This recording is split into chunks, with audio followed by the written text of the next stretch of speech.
Hello everyone, welcome to my YouTube channel turn on time.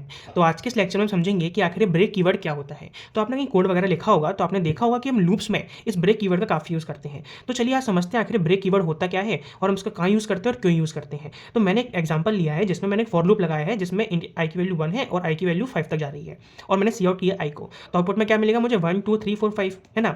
अब मैंने क्या किया, थोड़ा सा चेंजमेंट किया सेकंड एग्जाम्पल में। मैंने कंडीशन लगा दी अगर आई की वैल्यू 3 के बराबर हो जाए तो ब्रेक कर देना। तो क्या होगा, ये लूप चलेगा तो आई की वैल्यू 1 के लिए पूरा चल जाएगा, आई की वैल्यू 2 के लिए पूरा चल जाएगा। जैसे आई की वैल्यू 3 होगी ब्रेक कीवर्ड को देखेगा और लूप से बाहर आ जाएंगे हम। यानी कि ब्रेक कीवर्ड क्या काम करता है, हमको जिस लूप के अंदर आप हैं तो उससे बाहर निकालने का काम करता है। ठीक है, तो यहाँ पर आपके आउटपुट में क्या मिलेगा, 1 और 2 ही मिलेगा। यहाँ पर 3 4 5 मिस हो जाएंगे, वो नहीं मिलेंगे क्योंकि हमने लिखा है जैसे आई की वैल्यू 3 हो जाए ब्रेक कर देना, लूप से हमको बाहर निकाल देना।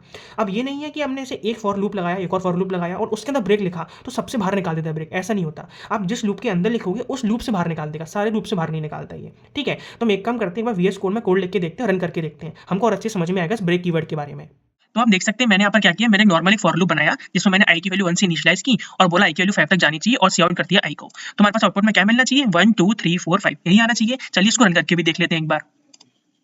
तो आप देख सकते हैं हमको आउटपुट में क्या मिला, 1 2 3 4 5 यही मिला। अब चलिए अपन करते हैं थोड़ा सा चेंजमेंट हमारे स्टेटमेंट के अंदर। हम क्या करते हैं, हमारे फॉर लूप में एक इफ स्टेटमेंट लगाते हैं और ब्रेक कीवर्ड का यहाँ पर यूज करते हैं। चलिए, तो मैंने क्या किया, मैंने थोड़ा-सा चेंजमेंट किया अपने पुराने लूप के अंदर। मैंने यहाँ पर एक नया एक इफ स्टेटमेंट लगाया और बोला कि जब i की वैल्यू 3 हो जाए, तब क्या कर देना, ब्रेक कर देना। अब हमको पता है कि ब्रेक कीवर्ड का काम क्या होता है। हमने अभी पढ़ा कि ब्रेक कीवर्ड हमारे पास जिस लूप के अंदर होती है, तो उससे बाहर निकालने का काम करता है। तो इसका आउटपुट हमारे हिसाब से क्या आना चाहिए, 1 और 2 प्रिंट होगा, 3 4 5 प्रिंट नहीं होना चाहिए। क्योंकि जैसे ही i की वैल्यू 3 होगी, ये इफ स्टेटमेंट के अंदर जाएगा और इसको देखेगा ब्रेक, तो ये हमारे पास इस लूप के अंदर से हमको बाहर निकाल देगा। तो आगे के 3 4 5 प्रिंट नहीं हो पाएंगे। तो हमारे पास आंसर क्या आना चाहिए, 1 और 2। चलिए इसको एक बार आउटपुट में और देख लेते हैं। तो आप देख सकते हैं हमारे पास आउटपुट में क्या है, 1 और 2। तो यह हमारा काम था ब्रेक स्टेटमेंट का कि आप किसी भी अगर लूप के अंदर हैं तो उससे आपको बाहर निकालने का काम करता है आपका break statement. Thank you so much.